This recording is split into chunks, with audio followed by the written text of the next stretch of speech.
Hi hello welcome to one more mini blog. ఈరోజు అయితే నేనైతే కిచిడి అయితే చేస్తున్నాను, అన్ని పల్సెస్ వేసేసి.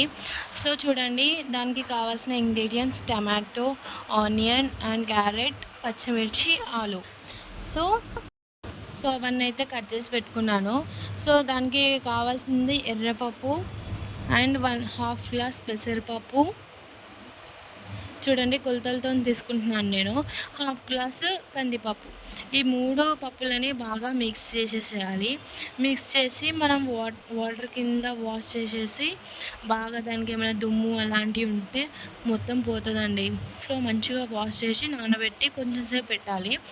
సో ఒక రైస్ కుక్కర్లో అయితే మనము గీ గీ జీఆర్బీ వాళ్ళది గీ అనేటిది యూస్ చేస్తున్నాం అనమాట. సో గీ అనేటిది చాలా టేస్టింగ్స్ అనమాట మనకి ఈ రెసిపీకి. సో ఇందులో అయితే 2 టేబుల్ స్పూన్ గీ వేసుకున్నాను. అట్లనే కాజు కూడా వేసుకుంటున్నాను అనమాట. అండ్ ఇందులో చూపించినట్టు సాజీరా, కొద్దిగా లవంగాలు, 2 ఇలాచీలు అండ్ పట్టా. సో అవన్నీ అందులోనే నెయ్యిలో వేసుకొని వేయించుకోవాలండి. చూసారా, అవి కొంచెం లైట్ బ్రౌనిష్ కలర్ వచ్చేదాకా మనం నార్మల్గా వేయించేసుకొని కొద్దిగా జీలకర్ర వేసుకొని అది కూడా వేయించుకోవాలి. సో మనం ఏవైతే కట్ చేసి పెట్టుకున్న కొన్ని వెజిటేబుల్స్ ఉన్నాయి కదా, ఆలు అండ్ పచ్చిమిర్చి. సో 1 బై 1 అయితే వేస్తున్నాను. పచ్చిమిర్చి వేసాను అండ్ క్యారెట్ కూడా స్లైసెస్ లాగా కట్ చేసుకున్నానండి సన్నగా. అండ్ 2 గ్లాసెస్ బియ్యం అయితే నేను పెద్ద గ్లాస్ బియ్యంతో రైస్ నానబెట్టేసాను కదా. సో ఇవి మనకి క్యారెట్ అండ్ పచ్చిమిర్చి కూడా వేగాయి. సో ఉల్లిపాయలు కూడా వేసేసుకున్నాం కదా, అది కూడా వేగిపోయాయి అనమాట. అందులోనే కొంచెం కరివేపాకు వేసుకొని బాగా వేయించుకోవాలి. అండ్ ఉల్లిపాయలు కూడా బాగా బ్రౌనిష్ కలర్ వచ్చేంత వరకు వేయించుకోవాలండి. సో ఇదైతే ఈ రెసిపీ అయితే చిన్నపిల్లలకి చాలా అంటే చాలా హెల్దీ అనమాట. అండ్ ఇందులో వచ్చేసి 1 టేబుల్ స్పూన్ అల్లం పేస్ట్ కూడా వేసుకున్నాను. అది కూడా పచ్చివాసన అంతా పోయేంత వరకు బాగా వేయించుకోవాలన్నమాట. అండ్ మీ ఇంట్లో ఎంతమందికి ఈ ఫుడ్ ఇష్టమో నాకైతే కామెంట్ సెక్షన్లో కామెంట్ చేయండి. దీని తర్వాత అందులోనే మనం ఆలు కూడా కట్ చేసుకొని పెట్టుకున్నాం కదా, ఆలు కూడా బాగా వేగాలి. ఇది కొంచెం ఫ్రై అవ్వాలి కాబట్టి ఒక 2 మినిట్స్ మనము మూత పెట్టేసి వదిలేస్తాం అనమాట. చూడండి, ఆలు బాగా ఫ్రై కావాలి కాబట్టి మూత పెడుతున్నాను ఒక 2 మినిట్స్.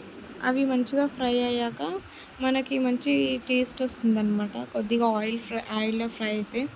సో ఆలు అనేటిది ఫ్రై అయిపోయింది. అందులోనే కొద్దిగా చిటికెడు పసుపు కూడా వేసేసుకొని మంచిగా పచ్చివాసనంతా పోయే వరకు అది కూడా మంచిగా వేయించుకోవాలి. చూడండి, అడుగు అంటుకోకుండా బాగా కలుపుకోవాలి. కలుపుతూనే ఉండాలి, వేగిపోయాయి. లేకపోతే గిన్నె అనేది మాడిపోతుంది. ఆలు అండ్ క్యారెట్, పచ్చిమిర్చి ఇవన్నీ కూడా వేగిపోయాయి అన్నమాట. సో మనం ఇప్పుడు నానబెట్టి పెట్టుకున్నాం కదా పప్పులు, సో అవి అయితే ఇందులో వేసేసుకోవాలి. దానికి ముందు మనం టమాటో కూడా ఉంచాం కదా, టమాటో కూడా మంచిగా మెత్తగా అయ్యి అందులో మిక్స్ అయ్యేదాకా మనం బాగా కలుపుతుండాలన్నమాట. చూడండి, వీడియోలో చూపిస్తున్నట్టు మొత్తం స్మాష్ అయిపోవాలి. సో టమాటా అయితే ఉడికిపోయింది కదా. సో ఇప్పుడు మనమైతే ఆ పప్పులన్నిటిది కొద్దిగా వేసుకుంటూ కలుపుకోవాలి. చూడండి, నేను వీడియోలో చూపిస్తున్నాను కదా. నేనైతే కారం పొడి యూస్ చేయట్లేదు, ఎందుకంటే పచ్చిమిర్చి యూస్ చేస్తున్నా.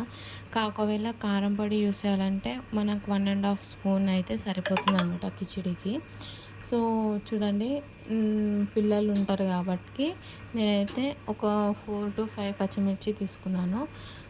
అండ్ ఇందులోనే 2 టేబుల్ స్పూన్ సాల్ట్ కూడా వేసేసుకొని బాగా కలుపుకోవాలన్నమాట. ఆ పప్పులకు మొత్తం పట్టేటట్టు కలుపుకోవాలి. మొత్తం మంచిగా నీట్గా మిక్స్ చేసేసుకోవాలి. ఆలు అండ్ క్యారెట్, టమాటో ఇవన్నీ కూడా మంచిగా పప్పులకి మంచిగా పట్టేటట్టు బాగా మిక్స్ చేసుకోవాలండి. చూడండి, వీడియోలో చూపిస్తున్నట్టు. అండ్ ఇది ఎంతో హెల్దీ ఫుడ్ అనమాట, చిన్నపిల్లలకి కూడా మంచిగా ఇవ్వచ్చు. మనం ఏవైతే నానబెట్టి పెట్టుకున్నామో ఆ బియ్యం కూడా అన్నీ వేసేస్తున్నాను. చూడండి, పెట్టుకొని వేసుకుంటే మనం అనేటిది రైస్ అనేటిది మంచిగా కుక్ అవుతుంది. మనకు మళ్ళీ ఏంటంటే తినేటప్పుడు కూడా మంచి టేస్ట్ వస్తుందన్నమాట రైస్ని నానబెట్టుకొని వేసుకున్నాక. సో చూడండి, మంచిగా ఇవన్నీ కలిపేసి నేనైతే 2 గ్లాస్ బియ్యానికి 5 గ్లాసెస్ వాటర్ అయితే తీసుకుంటున్నాను. ఎందుకంటే ఇంకా మెత్తగా కావాలంటే మనం 7-8 గ్లాసెస్ కూడా వేసుకోవచ్చు. నేనైతే 5 గ్లాసెస్ వాటర్ అయితే వేసుకున్నాను.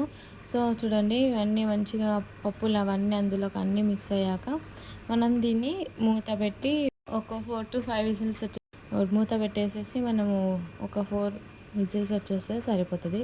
చూడండి, రైస్ అయితే అయ్యాక ఎంత మంచిగా అనిపిస్తుందో, ఇట్లా ఆవిరి వస్తుంది. Like and share and subscribe.